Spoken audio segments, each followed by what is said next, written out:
اسلام ہو جائے۔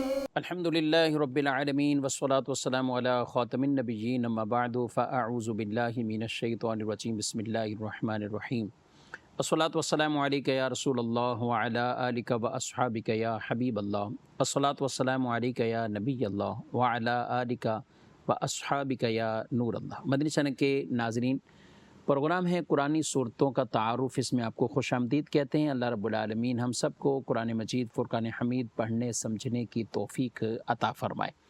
ناظرین کرام، یہ سلسلہ بالترتیب جاری ہے اور الحمدللہ 30ویں پارے کی سورہ فجر تک ہم یہ قرآنی صورتوں کا تعارف یہ سن چکے ہیں۔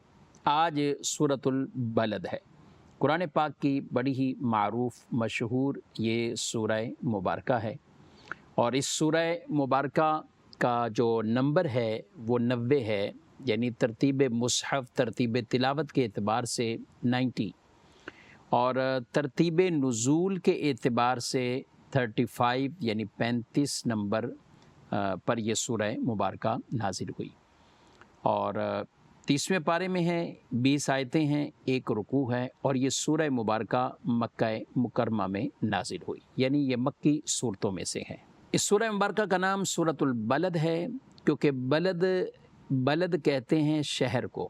اس سورہ مبارکہ کی پہلی آیت مبارکہ میں ہی رب تبارک و تعالی نے جو شہر کی یعنی شہر مکہ کی اپنے پیارے حبیب صلی اللہ علیہ وآلہ وسلم کے اس مبارک شہر کی قسم کو ذکر فرمایا ہے، تو اسی مناسبت سے یہ سورہ مبارکہ سورۃ البلد ہوئی۔ اس سورہ مبارکہ کے ابتدا میں ہی گویا کہ اس شہر مکہ کی جہاں اہمیت واضح فرمائی گئی، اور شہر مکہ کو یہ اہمیت کیوں حاصل ہوئی، پیارے حبیب صلی اللہ علیہ وسلم کا بھی ذکر ہوا، اور اللہ پاک نے نبی کریم علیہ السلام کا بھی، حضرت ابراہیم علیہ السلام کا بھی، اور پھر اس کے ساتھ ساتھ اس سورہ مبارکہ میں انسان کی سعادت مندی اور بدبختی، اس دونوں کے اعتبار سے کلام بھی فرمایا گیا۔ اس سورہ مبارکہ کے اندر انسان کو اپنے مال کو درست جگہ خرچ کرنے کی ایک اہمیت یہ تو بیان کی گئی، لیکن ساتھ ساتھ یہ بھی بیان کر دیا گیا کہ اپنے مال کو بری جگہ یا غلط جگہ خرچ کرنا، اور گناہ کے کاموں میں اور دیگر ایسی جگہ پر کہ جہاں خرچ کرنے کو اللہ پسند نہیں فرماتا، تو اس کی مذمت بھی فرمائی گئی ہے۔ تو بڑھتے ہیں اس سورہ مبارکہ کے کچھ مضامین کی طرف۔ اللہ پاک کیا ارشاد فرماتا ہے، فرمایا بسم اللہ الرحمن الرحیم، لا اقسم بہذا البلد وانت حل بہذا البلد، مجھے اس شہر کی قسم جب کہ تم اس شہر میں تشریف فرما ہو، مجھے اس شہر کی قسم جب کہ تم اس شہر میں تشریف فرما ہو۔ سبحان اللہ، یعنی اللہ تعالیٰ شہر مکہ کی قسم ذکر فرما رہا ہے،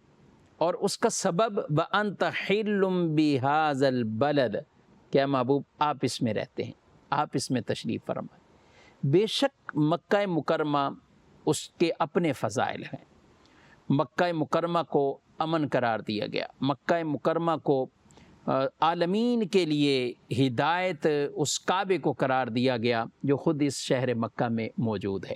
اس شہر مکہ میں تو اور بھی کئی مناسبتیں ہیں، اللہ کا حرم ہے، کعبہ معظمہ ہے، اس شہر مکہ میں حجر اسود ہے، اس شہر مکہ میں مقام ابراہیم ہے، اس شہر مکہ میں صفا مروہ کی پہاڑیاں ہیں جسے شعائر اللہ کہا گیا، یہ سب کچھ شہر مکہ میں ہے۔ مگر یہاں اور اس سورہ مبارکہ میں اللہ نے جو قسم ذکر فرمائی اس کی ایک الگ ہی شان ہے، اس لیے قسم شہر مکہ کی نہیں ذکر فرمائی کہ اس میں کعبہ ہے، اس میں حجر اسود ہے، اس میں مقام ابراہیم ہے، اس میں صفا مروہ ہے، نہیں، بلکہ اس لیے وَأَنْتَ حِلٌّ بِهَذَا الْبَلَدِ کہ اے محبوب آپ اس میں تشریف فرمائیں۔ تو شہر مکہ کی قسم ہی اس لیے یہ ذکر فرمائی اللہ نے کہ محبوب صلی اللہ علیہ وسلم اس شہر میں چلا کرتے ہیں، اس شہر میں رہتے ہیں، تو یہ شہر کی عظمتیں، مکہ کی اپنی جگہ مقام مراتب ہیں، مگر حضور علیہ الصلاۃ والسلام چونکہ شہر میں ہیں تو پھر اور اس کی عظمتیں بڑھ جاتی ہیں۔ یہ شہر مکہ جس میں اللہ پاک کا وہ گھر اور برکتوں والا ہے، اور سب سے پہلے جس گھر کو عبادت کے لیے زمین پر بنایا گیا، اللہ فرماتا ہے ان اول بیت وضع للناس للذی ببکۃ مبارکا وہدی للعالمین فیہ آیات بینات مقام ابراہیم ومن دخلہ کان آمنا۔ بے شک سب سے پہلا گھر جو لوگوں کی عبادت کے لیے بنایا گیا ہے وہ ہے جو مکہ میں ہے، برکت والا ہے اور سارے جہان والوں کے لیے ہدایت ہے۔ اس میں کھلی نشانیاں ہیں، ابراہیم کے کھڑے ہونے کی جگہ ہیں، اور جو اس میں داخل ہوا امن والا ہو گیا۔ سبحان اللہ۔ اس شہر مکہ میں ہی وہ مقام ابراہیم ہے جسے اللہ نے فرمایا وَاتَّخِذُوا مِن مَقَامِ إِبْرَاهِيمَ مُصَلًّى، اور اے مسلمانوں تم ابراہیم کے کھڑے ہونے کی جگہ کو نماز کا مقام بنا لو، مصلی بنا لو، اور لوگوں کو خانہ کعبہ کا حج کا حکم ارشاد فرماتے ہوئے اللہ ارشاد فرماتا ہے وَلِلَّهِ عَلَى النَّاسِ حِجُّ الْبَيْتِ مَنِ اسْتَطَاعَ إِلَيْهِ سَبِيلًا، اور اللہ کے لیے لوگوں پر اس گھر کا حج کرنا فرض ہے جو اس تک پہنچنے کی طاقت رکھتا ہے۔ تو یہ ساری کی ساری فضیلتیں شہر مکہ کی، اور شہر مکہ کی قسم اللہ اس لیے ذکر فرما رہا ہے کہ محبوب آپ اس میں تشریف فرمائیں۔ سبحان اللہ۔ کہا جاتا ہے نا کہ شرف المکان بالمکین، کسی مکان کا شرف اس میں رہنے والے کے اعتبار سے ہوتا ہے۔ اس میں رہنے والا مکان، بعض اوقات عام ہم بات کریں تو ایک گھر ہے، مگر ایک وہ گھر ہے اسی محلے اسی گلی میں جہاں کوئی عالم دین رہتے ہیں، جہاں کوئی بزرگ رہتے ہیں، جہاں کوئی باعمل مستند معتبر پیر صاحب رہتے ہیں، تو اس جگہ کی ایک عظمت دلوں میں اور زیادہ بڑھ جاتی ہے۔ ویسے تو محلہ وہی ہے، تو شہر بھی اللہ کے سارے بنائے ہوئے گئے ہیں، مگر شہر مکہ کے کیا کہنے کہ وہاں رب کا وہ گھر ہے، قبلہ ہے، کعبہ ہے، اور یہ اتنی عظمتیں ہیں، مگر اس عظمت کو جو اللہ نے بیان فرمایا کہ پیارے محبوب آپ اس میں رہتے ہیں، اس لیے اللہ نے قسم ذکر فرمائی۔ سبحان اللہ۔ اور یہ علماء کرام نے واضح بیان کیا کہ رسول اللہ صلی اللہ علیہ وسلم کی رسالت کی قسم اللہ نے ذکر فرمائی کتاب میں، کسی اور نبی کے رسالت کی قسم نہیں۔ اور شہر مکہ یہ بھی انتہا درجے کی حضور صلی اللہ علیہ وسلم کی تعظیم تکریم بیان کر دی کہ شہر مکہ کی بھی قسم ذکر کی، تو وجہ سبب کہ محبوب آپ اس میں رہتے ہیں، آپ اس میں چلتے ہیں، آپ اس میں تشریف فرمائیں۔ اعلیٰ حضرت علیہ رحمہ کیا خوب کہتے ہیں وہ خدا نے ہے مرتبہ تجھ کو دیا، نہ کسی کو ملے نہ کسی کو ملا، کہ کلام مجید نے کھائی شہا، تیرے شہر و کلام و بقا کی قسم۔ تیرے شہر و یعنی اس شہر، اس بلد، اور کلام و بقا کی قسم۔ سبحان اللہ۔ کتنے خوبصورت انداز میں اعلیٰ حضرت علیہ رحمہ نے یہ شعر بھی بیان فرمایا اور نبی پاک علیہ السلام کی شان کو بھی بیان فرمایا۔ یاد رکھیں ناظرین کرام، یہ مکہ مکرمہ کی فضیلتیں، عظمتیں، یہ بھی اپنی جگہ۔ ہاں جب حضور صلی اللہ علیہ وسلم مدینے میں گئے تو پھر نبی پاک نے مدینے کی بھی عظمتوں کو بیان فرمایا۔ کیا خوب فرمایا، سبحان اللہ۔ نبی کریم علیہ السلام نے ارشاد فرمایا بے شک اللہ تعالیٰ نے مدینے کا نام توبہ رکھا۔ ایک حدیث میں رسول اللہ صلی اللہ علیہ وسلم نے فرمایا مدینہ منورہ کے دونوں پتریلے کناروں کے درمیان کی جگہ کو میری زبان سے حرم قرار دے دیا گیا ہے، حرم قرار دیا گیا ہے۔ مکہ بھی حرم ہے اور یہ بھی حرم، اور اسے رسول اللہ صلی اللہ علیہ وسلم نے حرم بنایا ہے۔ حضور اسلام نے دعا مانگی، اے اللہ ابراہیم تیرا خلیل ہے، اس کے کہنے پر مکے والوں کو تو نے برکت دی، یعنی ابراہیم علیہ السلام کی دعا پر مکے والوں کو برکت ملی۔ اے اللہ میں تیرا حبیب ہوں، میرے کہنے پر، میری دعا مانگنے پر مدینے والوں کو اتنی برکت جتنی ابراہیم علیہ السلام کے کہنے پر مکے والوں کو ملی، بلکہ اس سے دگنی برکت مدینے والوں کو عطا فرما، یعنی جتنی مکے والوں کو برکت ہے اس سے دگنی برکت مدینے والوں کو عطا فرما۔ اور یہی وہ مدینہ ہے جہاں حضور فرماتے ہیں میرے گھر اور میرے منبر کے درمیان کی جگہ جنت کے باغوں میں سے ایک باغ ہے، روضۃ من ریاض الجنہ۔ اور یہی مدینہ ہے جس سے حضور علیہ الصلوۃ والسلام نے فرمایا جس شخص سے ہو سکے مدینہ منورہ میں مر جائے، کہ جسے مدینے میں موت آئے گی، کیا ہے حضور فرماتے میں خود اس کے لیے شفاعت کروں گا۔ جس سے ہو سکے مدینے میں مر جائے۔ اللہ اکبر۔ اسی لیے اس شاکان رسول مدینے میں رہنے، مدینے میں جانے، مدینے کے لیے تڑپتے ہیں اور حاضری کے لیے روتے گئے اور وہاں پہنچتے گئے، اور یہ دعائیں بھی کرتے ہیں اللہ وہیں موت بھی دے، جنت البقیع میں مدفن بھی عطا فرمائے۔ اعلیٰ حضرت فرماتے ہیں طیبہ میں مر کے ٹھنڈے چلے آؤ آنکھیں بند، طیبہ میں مر کے ٹھنڈے چلے آؤ آنکھیں بند، سیدھی سڑک یہ شہر شفاعت نگر کی ہے۔ یعنی یہ شہر کون سا ہے؟ شہر شفاعت نگر کی ہے۔ سبحان اللہ، حضور علیہ السلام کی وہ مبارک شفاعت نصیب ہو جائے گی۔ اللہ ہمیں بھی یہ سعادتیں عطا فرمائے، بار بار حاضری بھی عطا فرمائے، اور بالآخر خاتمہ ایمان پر مدینہ منورہ میں فرمائے، جنت البقیع میں مدفن نصیب فرمائے، آمین۔ تو جو قسم ذکر فرمائی، تو آئیے بڑھتے ہیں ناظرین کرام اب آگے مزید کچھ آیات مبارکہ کی طرف۔ اللہ پاک فرماتا ہے وَوَالِدٍ وَمَا وَلَدَ، اور باپ کی قسم اور اس کی اولاد کی۔ پہلے شہر مکہ کی قسم، اس لیے کہ اے محبوب آپ اس میں تشریف فرمائیں، پھر آگے فرمایا باپ کی قسم اور اس کی اولاد کی۔ اب یہاں باپ سے مراد تو ایک قول تو یہ کہ حضرت ابراہیم علیہ السلام کی قسم، والد سے مراد ابراہیم علیہ السلام، اور ان کی اولاد یعنی اسماعیل علیہ السلام، اس سے مراد یہ۔ اور نبی کریم صلی اللہ علیہ وسلم بھی چونکہ اولاد اسماعیل میں سے گئے، تو یوں بالواسطہ یہ آپ کی ہی قسم ذکر فرمائی جا رہی ہے، اور اس میں آپ بھی داخل۔ اور ایک قول یہ ہے کہ باپ سے مراد، والد سے مراد آدم علیہ السلام، اور پھر اولاد سے پھر آگے ان کی ذریت، ان کی اولاد۔ اور تیسرا قول یہاں والد سے مراد سرکار مدینہ صلی اللہ علیہ وآلہ وسلم کے امت کے روحانی والد، اور اولاد سے مراد یہ یعنی امت ہے۔ اور اس کی ایک حدیث پاک سے تائید بھی ہوتی ہے کہ جہاں نبی کریم علیہ السلام نے فرمایا میں تمہارے لیے باپ کی طرح ہوں، میں تمہارے لیے باپ کی طرح ہوں، والد کی طرح ہوں، کہ میں تمہیں دینی معاملات سکھاتا ہوں۔ تو یہ مختلف اقوال اس کی تفسیر میں بیان فرمائے گئے ہیں۔ اب آگے جو ذکر فرمائیے، یعنی اللہ نے یہ قسمیں ذکر فرمانے کے بعد جو ارشاد فرمایا لَقَدْ خَلَقْنَا الْإِنسَانَ فِي كَبَدٍ، یقیناً بے شک ہم نے آدمی کو مشقت میں رہتا پیدا کیا، مشقت میں رہتا پیدا کیا۔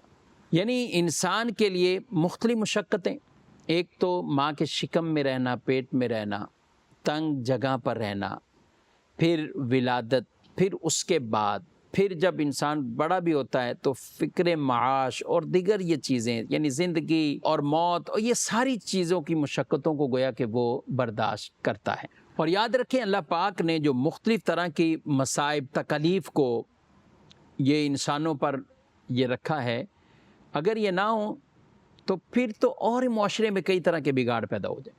یہ ایک تکلیف کی لگام، مصیبتوں کی طرح طرح کی، ورنہ آپ دیکھیں اسی معاشرے میں جنہوں نے معاذ اللہ خدائی کے دعوے بھی کیے، جھوٹے نبوت کے دعوے کر دیے، تو اپنے طاقت، شہرت، عہدے یا دیگر چیزوں کے شوق کی وجہ سے وہ کہاں سے کہاں پہنچ گئے۔ میں آج کی نہیں بات کروں، آپ پیچھے سے سب لیتے ہوئے آ جائیں۔ حضرت موسیٰ علیہ السلام کے مد مقابل جو فرعون، ابراہیم علیہ السلام کے مد مقابل نمرود، یعنی جس طرح کی یہ دعوے ان کے موجود ہیں، تھے تو انسان مگر دعوے کس طرح کے۔ تو اللہ نے مصائب، تکالیف، یہ گویا کہ ایک لگام رکھی ہوئی ہے، ورنہ نفس امارہ جو انسان کو ہے تو وہ طرح طرح کی پتہ نہیں کن گناہوں کے اندر ڈال دے۔ اگر مصائب تکالیف نہ ہو پھر تو انسان اور بے لگام ہو جائے۔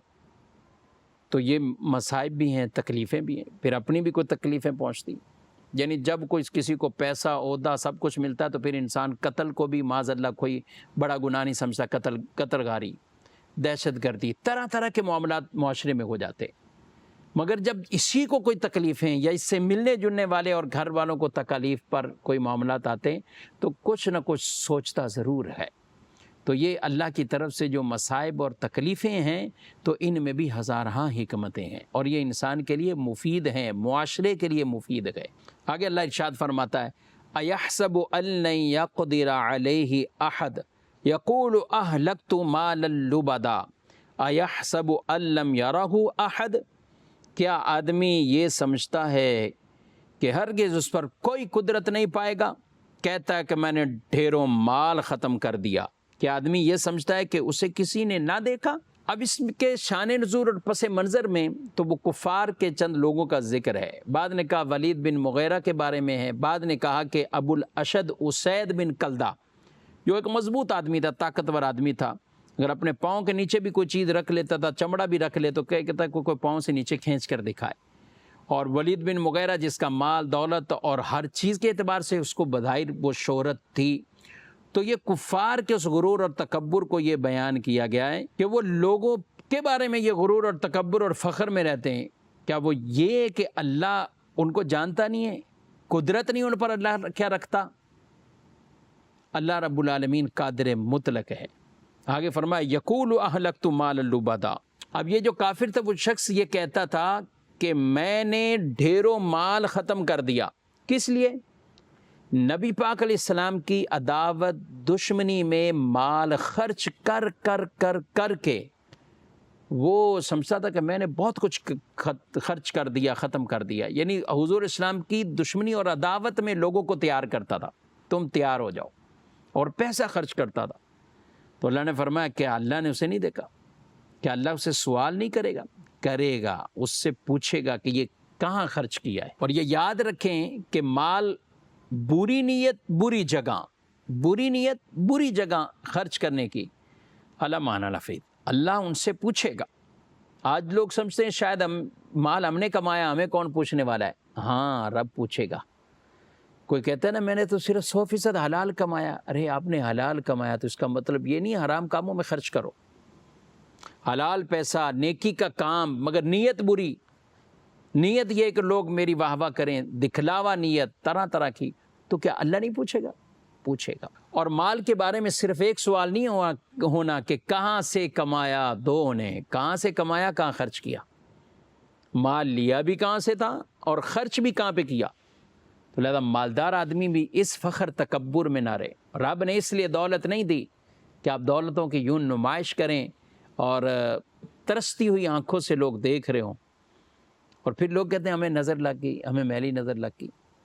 اپنے مال کو رب نے دیا ہے، اپنے آپ پر خرچ کرو، اپنے گھر والوں پہ خرچ کرو، اور جو اللہ کے بتائے ہوئے احکامات وہاں خرچ کرو، جو محروم ہیں ان پر خرچ کرو، یہ آخرت میں اللہ تعالیٰ اس کے انعامات عطا فرمائے گا۔ تو یہ ذکر اللہ نے فرمایا کہ اللہ سب کچھ جانتا ہے۔ پھر اگلی آیتوں میں ارشاد فرمایا أَلَمْ نَجْعَلْ لَهُ عَيْنَيْن وَلِسَانًا وَشَفَتَيْن وَهَدَيْنَاهُ النَّجْدَيْن، اور کیا ہم نے اس کی دو آنکھیں نہ بنائیں اور ایک زبان اور دو ہونٹ، اور ہم نے اسے دو راستے دکھائے۔ یہاں اللہ وہ نعمتیں ذکر فرما رہا ہے، کیا ہم نے اسے، یعنی اس کافر کو، یعنی ذکر چکے پچھلی آیتوں میں وہی ہو رہا ہے، یہ نعمتیں تو سب کو ملی ہے۔ فرمایا کہ ہم نے اسے وہ آنکھیں نہ دی جس سے دیکھتا ہے، اور وہ زبان نہ دی جس سے بولتا ہے، اپنے دل کی معافی ضمیر بات جو کچھ بھی ہے وہ بول لیتا ہے، اس کا اظہار کر لیتا ہے۔ ہونٹ نہیں دیے جس سے بند کرتا ہے، اپنے منہ کو بند کر لیتا ہے۔ یہ ایک طرح کی عظیم نعمت ہوگا۔ اور پھر فرمایا اور ہم نے اسے دو راستے دکھائے کہ جب بچہ ہے وہ 1 دن کا ہے، 2 دن کا ہے، 10 دن کا ہے، لیکن ماں کی گود میں آ کر اور ماں کا دودھ پینے کے یہ جو راستے اللہ نے اس بچے کو بھی گویا کہ بتا دیے، اللہ اکبر، اور وہ ماں کی گود میں آ کر ایک بچہ سکون پاتا ہے۔ تو اللہ نے اس نعمت کا بھی ذکر کیا کہ انسان کے اوپر نعمتیں تو کب سے شروع ہو جاتی، وہ دنیا میں آتا ہے، دنیا سے آنے سے پہلے بھی اور دنیا میں آنے کے بعد بھی یہ اللہ کی نعمتیں ہر سانس اور لمحے یہ انسان کو مل جاتی ہیں۔ اب یہ یاد رکھیں ناظرین کرام، آنکھیں بھی نعمت، زبان بھی نعمت، کتنی بڑی یہ نعمتیں ہیں۔ جو شخص آنکھوں سے محروم ہے، بظاہر اس کے لیے یہ دنیا، یہ کائنات، یہ سب کچھ کیا ہے، یہ اس کے لیے تو ایک اندھیرا ہے، وہ تو محروم ہے ان چیزوں سے۔ زبان جہاں نعمتیں وہاں زبان آفت بھی کئی طرح کی لاتی، اس لیے حدیث میں فرمایا گیا ہے کہ جب انسان صبح کرتا ہے تو سارے اعضاء زبان کی خوشامد کرتے ہیں، اور کیا کہتے ہیں، ہمارے بارے میں اللہ تعالیٰ سے ڈر، ہم تیرے ساتھ ہیں، تو سیدھی رہے گی تو ہم بھی سیدھے رہیں گے، تو ٹیڑھی ہوگی تو ہم بھی ٹیڑھے ہو جائیں گے۔ قصور زبان کرتی ہے لیکن تکلیف بعض اوقات پورے جسم کو پہنچ جاتی ہے۔ یہ اعضاء زبان سے کہتے ہیں۔ اس زبان کو امن میں رکھنا ہے، اس زبان کو اپنے کنٹرول میں رکھنا ہے تو ہر طرف امن ہی امن ہوتا ہے۔ لیکن یہی ایک زبان ہے۔ بعد اوقات ایک جملہ ہے تیکھا جملہ، لیکن کئیوں کی شاید سمجھ میں آئے۔ کہتے ہیں کہ زبان میں کوئی ہڈی نہیں ہے، مگر بعض اوقات یہی زبان ہڈیاں توڑوا دیتی ہے۔ یعنی اس زبان میں ہڈی نہیں ہوتی، لیکن اس کا ہلنا، اس کا بولنا وہ ایسا تکلیف دہ لوگوں کے لیے ہوتا ہے کہ یہ ہڈیاں توڑوا دیتی ہے، یہ رشتے توڑوا دیتی ہے، یہ خاندان کے خاندان کو تقسیم کر دیتی ہے۔ جو بولنے میں سکون والا ہے، کہتے ہیں پہلے تولو پھر بولو، ایک چپ سو سکھ، یہ روایات کے خلاصے ہیں، تو پھر اسے کوئی نقصان نہیں پہنچے گا۔ لیکن بول کر پچھتانے والے یہ آپ نے بہت دیکھے ہوں گے، بول کر پچھتائے مگر نہ بول کر پچھتانے والے یہ نہیں دیکھے ہوں گے۔ نہ بولے، خاموش رہے، اب وہ خاموشی پر پچھتا رہا ہے، بہت کم۔ اور وہ پچھتاوا ایسا نہیں کہ جو کوئی نقصان ساتھ لائے۔ ہاں بعض اوقات ہوتا ہے کہ یہ میں اس کو جواب دے دیتا، میں جواب دیتا ہوں، افسوس ہو رہا ہے کہ میں نے جواب دیا کیوں نہیں۔ ارے جواب دیا کیوں نہیں؟ بعض اوقات آپ کا جواب نہ دینا ہی بہتر تھا اور فائدے میں تھا، بھلے اب پچھتاوا ہو رہا ہے لیکن فائدہ ہے، کئی جھگڑے ختم ہو جائیں گے، ایک دو جملے تیکھے نکلتے ہیں، گھر کے گھر ٹوٹ جاتے ہیں۔ تو یہ زبان بھی نعمت، آنکھیں بھی نعمت، لیکن تب جب انہیں اللہ اور اس کے رسول کے احکامات کے ہم تابع بنائیں۔ تو اللہ فرماتا ہے وَهَدَيْنَاهُ النَّجْدَيْنِ، اور ہم نے اسے دو راستے دکھائے۔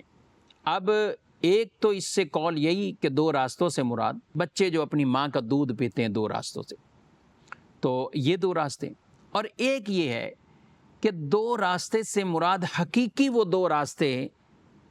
اب ایک تو جنت کا راستہ ہے اور دوسرا جہنم کی طرف لے جانے والا، دونوں راستے واضح ہو گئے۔ اب ہماری اس پہ چھوڑا ہے کہ ہم جنت کا راستہ اختیار کرتے ہیں یا دوسرا کا راستہ اختیار کرتے ہیں۔ آگے اللہ پاک آیت نمبر 11 اور 12 13 میں ارشاد فرماتا ہے فَلَقْتَحَمَ الْعَقَبَةَ وَمَا أَدْرَاكَ مَا الْعَقَبَةُ فَكُّ رَقَبَةٍ، پھر بغیر سوچے سمجھے کیوں نہ گھاٹی میں کود پڑا، اور تجھے کیا معلوم کہ وہ گھاٹی کیا ہے؟ کسی بندے کی گردن چھڑانا۔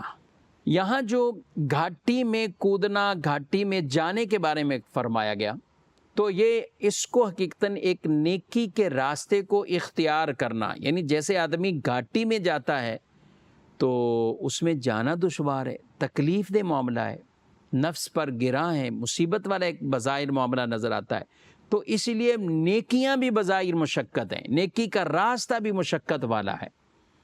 تو بغیر سوچے سمجھے، یعنی نیکی کے کام کی طرف تو آدمی جائے، اب اس میں ایک نیکی کا کام کیا فرمایا؟ فک و رقابہ، غلام آزاد کرنا، یہ بھی ایک نیکی کا کام۔ آج کے فی زمانہ دور میں تو غلام والا معاملہ نہیں ہے، لیکن اس دور میں یہ غلام تھے، تو غلاموں کو آزاد کرنا، یہ اس گھاٹی میں جانا، یعنی ایک نیکی کا کام بیان اللہ نے فرمایا۔ اور آگے فرمایا او اطعام فی یوم ذی مسغبہ یتیما ذا مقربہ او مسکینا ذا متربہ، یا بھوک کے دن میں کھانا دینا، یا بھوک کے دن میں کھانا دینا رشتہ دار یتیم کو یا خاک نشین مسکین کو۔ اب کھانا کھلانا یہ ویسے ہی بڑا عظیم کام ہے، جنت کو واجب کرنے والے جو کام ہیں ان میں ایک کھانا کھلانا بھی، اور پھر بھوکے کو کھانا کھلانا، پھر یتیم کو، مسکین کو، یہ اور زیادہ اجر اور ثواب کا کام ہے۔ سبحان اللہ۔ نبی کریم علیہ السلام کی حدیث ہے مغفرت لازم کر دینے والی چیزوں میں سے بھوکے مسلمان کو کھانا کھلانا، بھوکے مسلمان کو کھانا کھلانا۔ اور یتیم کی کفالت میرے نبی صلی اللہ علیہ وسلم نے فرمایا کہ جو یتیم کی کفالت کرے، وہ یتیم اسی گھر کا ہو یا کسی اور گھر کا ہو، تو فرمایا میں اور وہ دونوں جنت میں اس طرح ہوں گے، اور آپ نے شہادت والی اور بیچ والی انگلی کو اشارہ فرمایا، یعنی اور ان میں تھوڑا سا فاصلہ رکھا۔ تو یہ اس طرح کی جو حدیثیں ہوتی ہیں، یعنی قرب مراد ہے کہ وہ میرے ساتھ یعنی اتنا قریب ہوگا اور جنت میں میرے ساتھ رہے گا۔ سبحان اللہ۔ اور حضور صلی اللہ علیہ وسلم فرماتے ہیں مسلمانوں میں سب سے بہتر گھر وہ گھر ہے جس میں یتیم ہو اور اس کے ساتھ احسان کیا جاتا ہو، اور مسلمانوں میں سب سے برا وہ گھر ہے جس میں یتیم ہو اور اس کے ساتھ برا سلوک کیا جاتا ہو، برا سلوک کیا جاتا ہو۔ اور یہ کمال کی شفقت آقا صلی اللہ علیہ وسلم نے فرمایا کہ ایک لقمہ روٹی، ایک مٹھی خرما اور اس کی مثل کوئی چیز، یعنی کوئی بھی چیز، چاہے کھجور یا کوئی ایک لقمہ روٹی کا ہی کیوں نہ ہو، جو چیز جس کے ذریعے بھی کسی مسکین کو نفع پہنچے تو اللہ تعالیٰ 3 شخصوں کو جنت اس عطا فرماتا ہے۔ کس کو؟ صاحب خانہ کو جس نے حکم دیا، بیوی کو جو اسے تیار کرتی ہے، خادم کو جو مسکین کو دے کر آتا ہے، پھر اللہ کے نبی صلی اللہ علیہ وسلم نے حمد کی کہ اللہ کا شکر ہے جس نے ہمارے خادموں کو بھی نہ چھوڑا، یعنی انہیں بھی یہ ثواب اور اجر عطا فرمایا۔ تو یہ ناظرین کرام اجر والے کام ہیں، یتیموں کے ساتھ، اپنے گھر کا ہو یا کسی اور گھر کا ہو۔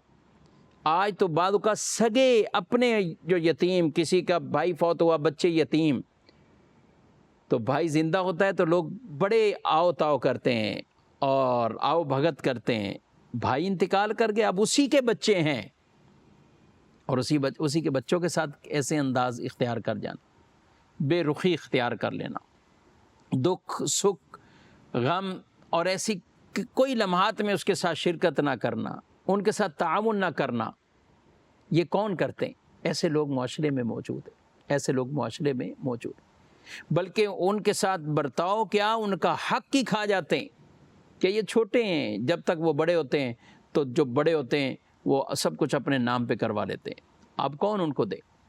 ہر ایک کی بات نہیں کرتے۔ معاشرے میں کئی اچھے لوگ بھی ہیں جو یتیموں کے حق ادا کرنے والے، یتیموں کے ساتھ احسان کرنے والے، یتیموں کے ساتھ حسن سلوک کرنے والے، یہ بھی ہیں معاشرے میں، مگر دوسری طرف یہ بھی معاشرے میں افراد ایسے بھی موجود ہیں، اور یتیم کے مال کو کھانا، اللہ اکبر، ان الذین یأکلون اموال الیتامی ظلما انما یأکلون فی بطونہم نارا وسیصلون سعیرا، کہ جو یتیم کا مال کھاتے ہیں ظلمن، وہ کیا ہے؟ وہ اپنے پیٹ میں آگ بھرتے ہیں، اپنے پیٹ میں آگ بھرتے ہیں، اور پھر کیا ہوگا؟ جہنم میں جائیں گے، جہنم میں ڈالے جائیں گے۔ تو جس کا جو حق بنتا ہے اس کا ضرور اس حق کو ادا کرنا چاہیے، اور یتیموں اور مسکینوں کے ساتھ تو ایکسٹرا ہمیں حکم ہے کہ ہم ان کے ساتھ اچھا برتاؤ کریں، انہیں کھانا کھلائیں، انہیں یہ چیزیں مہیا کریں، اور جو کفالت کرے گا یتیم کی کسی کی، تو آپ نے خود حدیثیں سن لی ہیں، حضور السلام کے ساتھ جنت میں رہے گا، سبحان اللہ۔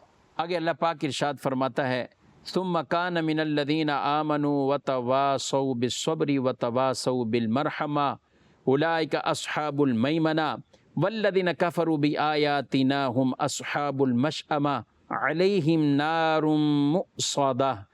پھر یہ ان میں سے جو ایمان لائے اور انہوں نے آپس میں صبر کی نصیحتیں کی اور آپس میں مہربانی کی تاکیدیں کی، یہی لوگ دائیں طرف والے ہیں، اور جنہوں نے ہماری آیتوں کے ساتھ کفر کیا وہی بائیں طرف والے ہیں، ان پر ہر طرف سے بند کی ہوئی آگ ہوگی، ہر طرف سے بند کی ہوئی آگ ہوگی۔ جو اللہ کے فرما بردار رہے، نیکی کا کام کرتے رہے، دوسروں کو بھی یہ ترغیب دیتے رہے، وہ دائیں طرف والے ہوں گے، عرش کے بھی دائیں طرف ہوں گے، اعمال نامہ بھی ان کو سیدھے ہاتھ کی طرف ملے گا، سبحان اللہ، ان کے سارے راستے ہی سیدھے ہو جائیں گے۔ اور جو بائیں والے ہوں گے ان کے لیے آگ ہے، جنہوں نے اللہ کی آیتوں کو جھٹلایا، انکار کیا۔ ناظرین کرام، یہ قرآن مجید فرقان حمید کی سورہ بلد اور اس کا کچھ خلاصہ آج پیش کیا ہے۔ اللہ پاک ہمیں بھی نیکی کے کام کرنے کی توفیق عطا فرمائے، آمین بجاہ النبی الامین صلی اللہ علیہ وآلہ وسلم۔ یہی ہے آرزو تعلیم قرآن عام ہو جائے، ہر ایک پرچم سے اونچا پرچم اسلام ہو